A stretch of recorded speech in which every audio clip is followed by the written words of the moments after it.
Hi, thank you for joining me on the Discover Your Life Today YouTube channel. My name is Maveen Kaura. I'm from discoveryourlifetoday.com. Today we'll be going over and discussing how to overcome price objections and sell value. You can actually read about a full depth article that I've done actually on discoveryourlifetoday.com/overcome price objections sell value. That's the name of the article. I'll also have it as a link that you can find below as well. So I'm going to kind of get started here. So if you need to, grab yourself a piece of paper and a pen, your Evernote, your Word document, open that up if you're on a desktop, and let's get started. Take some notes and let's go.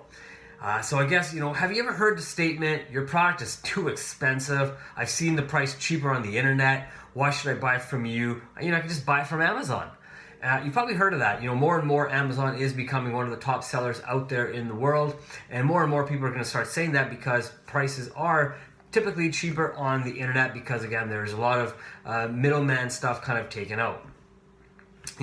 In our sales career, you're going to hear this statement many times, and again, you need to know how to deal with this statement. And so this is things that we are going to be talking about in here on how to sell the value of yourself as well as your company and your product versus allowing people to go to the internet and buy everything at their own will. Many times shoppers are failing to see the value in our products and service that they're purchasing from us. When a customer says no to buying the product, what they're actually saying is, I don't actually understand what this product's going to do for me. I need you to help me understand what this product is and why I need to buy this from you.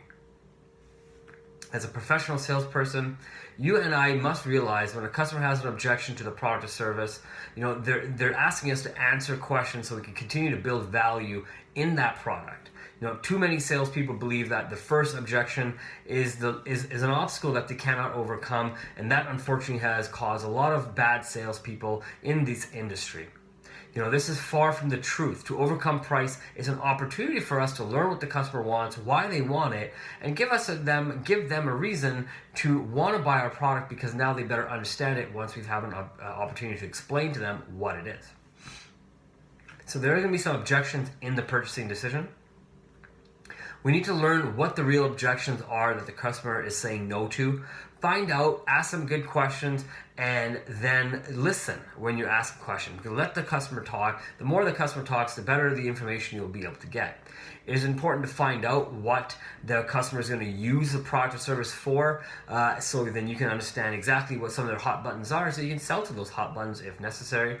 As an objection is coming forth, consider what they are going to be using the product or service for as well. Are they handing it to somebody else? What don't they understand about the value, I guess is what I'm trying to say. Because if they don't understand the value, then they're less likely to buy. What causes a price objection? When a customer says no, this means that they really don't understand our price compared to other products that are similar in the market. If it is a problem, we need to overcome that problem. In order to have a successful sale, we need to help customers understand our product and price and the value that it offers to them, and that's the three things that we must cover. So again, three things we must cover are help them understand our product and price, our product and service, the price we have, and the value it's going to give them. That's the three main things that we need to help them understand. The better you can explain the feature, benefits, and the advantages they get from these features and advantages, the better chance you have to move forward in the sales process. Our job as a sales representative is to be prepared to answer any questions that come up successfully. So if you gather some of the main questions that you've heard in the industry, have those in the back of your mind, the answers, so when these questions are asked, you're able to easily answer these questions because you've heard them before, and the customer says, hey, this person's a professional, they're able to answer my questions really quick. As customers, as customers ourselves, we have done this. We've gone out to places when we really want to buy something, but then we decide not to. What happens? We make an excuse. We come up with an excuse very easily. And these are some of the excuses that you may have heard. The product or service is more than I need right now, or the other one I saw is better. I really don't like this one. Do I really need an expensive product or service right now? I'm sure if I wait a few days, I can get it somewhere cheaper. My spouse and I need to talk about this purchase before I buy it. I need a few days to think this purchase over. Or here's my personal favorite. Can I have your business card? I'll get in touch with you when I'm ready to buy. These are all just people saying no to you, but really wanting more information because they really don't understand. Something hasn't been answered, and now they're really just ready to leave. But what we need to do is kind of take a step back and really help ourselves understand what hasn't been answered so we can go ahead and answer those questions. So why do customers raise objections? Okay, we say no to making a purchase because we don't understand the price, the features and benefits, the product quality or service quality that goes with this product. Nowadays customers don't necessarily know everything about our products, but more and more people can go onto Google and read about products and read about the comments that other people are saying about our products, positive or negative. So there's a lot more information available to people. Number two, you can go out and make a purchase, and sometimes what happens is after people make a purchase, they get buyer's remorse. No one really wants to feel like they've bought something and then feel like, oh man, I really shouldn't have bought that product. I made a bad decision. No one wants to feel like they've made a mistake in their buying process. The other thing that you'll also see is, one of the main things customers will say is, the customer is selling a product that's similar to yours. Why should I be buying what you're offering me, right? I can just go buy from customer XYZ. But the truth of the matter is, they've come to your place of business. They're looking to get something from you. And really what they're asking again is, hey, give me a reason to buy from you because I wasn't really convinced from the other guy as well, or girl. Customers are trying to really, get us to believe that our competitors are more flexible, they offer a better quality, maybe they have a better product or a lower price. These statements that they make, if in fact are true, are really statements that we as salespeople need to build value around when we're having conversations with our customer, because now they've given us all the information on what is important to them, and these are the things that we will have to answer in order to be successful as we move through the process. Time to handle the objections. So that's kind of the next thing. Once we know what the objections are, that's time to deal with it. Once a customer gives us a reason they don't ready to buy today, we need to start asking some good questions to find out more about why. What is it that they liked about the other product? What is it they feel is better about the service over at the other company? We need to get these objections out into the open and help them get them out of the customer's mind. And do not assume that the first objection the customer gives you is really going to be the first absolute and the final objection the customer has. Sometimes the first thing they say is typically just the just tip of the iceberg. They don't want to go deeper, right? So what happens is sometimes customers don't want to go deeper, so they just give you the most easiest thing to say, and they'll say, well, it's the price. And you've probably heard this many, many times, just like I have. The cost is too high. You're more expensive than company XYZ. That's way more money than I was hoping to spend today. I've seen a similar product or service on sale. Again, we're going to hear these things, and these are things that we need to deal with as it comes to price. And since this is about handling price and overcoming price and selling value, that's what we're going to talk about and deal with here. So when that does come up, the price side of things, you're going to have to show some empathy, show people that you understand, yeah, for sure. Money is not easy to come by for a lot of people. Look at the economy that, we've been in since 2014. A lot of people are making some good money. There's a lot of people still struggling out there. So when they are looking at the amount of money they're going to spend, they are looking at their pocket and their finances before they make that decision. So to them, it's very important. We can't just dismiss price as, it's just an excuse. Sometimes it is, sometimes it's not. When a customer tells you that we need to maybe stop for a second, think about what they're saying, and not just jump in and try to answer, well, why our price is this and our price is that. Really help and show them you understand, because you're going to be in that position potentially someday as well, and someone's going to bring a price up to you that you just don't like, or you just don't want to pay, or you just don't understand. So that hopefully that salesperson does the same thing with you. Once you have empathize with them, it's time to now clearly understand and the objections that the customer has. You cannot solve a problem that you do not understand, so you got to be a good listener. You got to ask good open-ended questions to the person you're talking to. Again, there are 4 different personality types. I know them by the color, so red, blue, yellow, and green. Red being more your direct person that you got to talk to. They want to talk to you directly, and they're very quick and to the point type of talker. The blue is a little bit more analytic, a little bit more questions, a little bit more in-depth, a little bit more mathematical. The green is going to be somebody who's going to say, hey, you know what? I'm willing to do everything you're telling me, but first, you got to show me you love me a little bit. Give me something to work with, right? And then they'll really do anything you want. They'll follow you. The yellow is you're more bubbly, you're more excited, more personality. They may not come out that way if they're angry, for example, but they're always going to have that little bit of excitement within them, even if they're a little bit angry as well.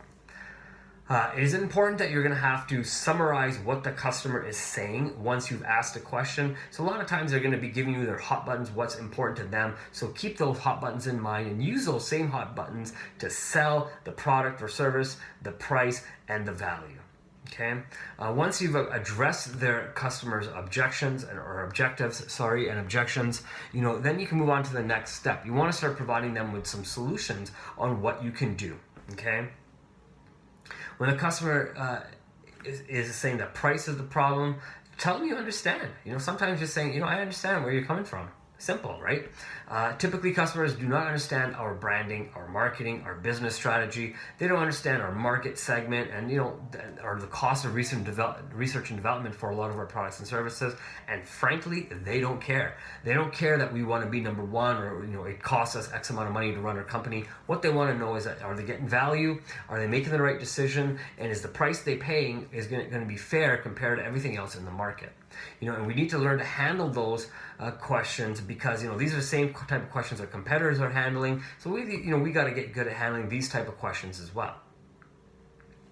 We got to show the customer they will experience a benefit when they do business with us. So we want to tell them that, right? So we're the trusted sales agent, and these people are coming in to talk to us for a peace of mind. So one of the ways you can develop a peace of mind is by using something called the feel, felt, found method. You guys have probably heard of it as in sales. A lot of people have heard it. It still works. It's still a great method to use. It goes something like this if you haven't heard it. I know how you feel. Others have felt the same way. But let me tell you what they found. And now you can start relating with your customer using that method. Because the more people feel that they're not the only ones in that situation or they're not the first ones in that situation, they feel more comfortable knowing that other people have gone through this and then you're able to help them as well through a similar type of situation. We need to sell value. So what is value? It's not just in the product or the price that they're going to be paying. Value is a way people use to make decisions on who they want to do business with. The questions we have to ask ourselves and answer are how are you and doing business with different companies, and how are you expecting to be doing business with different companies? Here's a list of things that you can tell the customer that you guys maybe do differently than your competitor, maybe that you do similar to your competitor, but what makes you really different and unique maybe in the market. Maybe you can ask the customer, hey, do you like speaking with experienced, friendly, and motivated staff when you come in? Do you want to, deal with staff that's knowledgeable and trained to handle, all types of questions and all sorts of problems? Because a lot of people like to deal with competent people. You can ask the customer how important having a dedicated customer service department is. You can let the customer know that you have a 1-800 number. Tell them what the 1-800 number is, and tell them that it is callable after hours, if of course that is available to the customer in your business. Depending on the type of company you work for, maybe you can let the customer know that they can either come in and see you directly, or they can make an appointment to come see you, no problem. And then you're always going to be open, right? Let them know that there are many different methods of payment as well, if that is something that's available with your company. Sometimes people don't want to buy because they think they have to pay cash or they have to use a credit card or a Visa. They can't use their MasterCard or vice versa. But sometimes you just have to let them know, no, we have different methods available as well, or they can use a credit and their MasterCard because they may not have enough for limit-wise or whatever. What we want to do is talk maybe a little bit about our company and our community's involvement as well. A lot of people like to know that our companies are involved in the community and we're out there doing great things for the people in our community. We need to get the customers to say yes to us and seeing if these things are important to them. The best way to get our customer to say yes to us is ask a good close-ended question, a good yes question. If you ask a question and the customer can say no potentially to that question, you need to rephrase and restructure that question. Again, each question you write may need to be written 4 different ways, because you got to look at all the different personality types and ask that question based on the person that you're going to be talking to. So even those questions need to be written down properly or memorized properly, where you're asking the question that the person cannot say no, even based on their personality type. Once you've kind of gone through this process, you want to confirm agreement with the person. As you're handling the customer's objections, you want to make sure you found the right solution for them.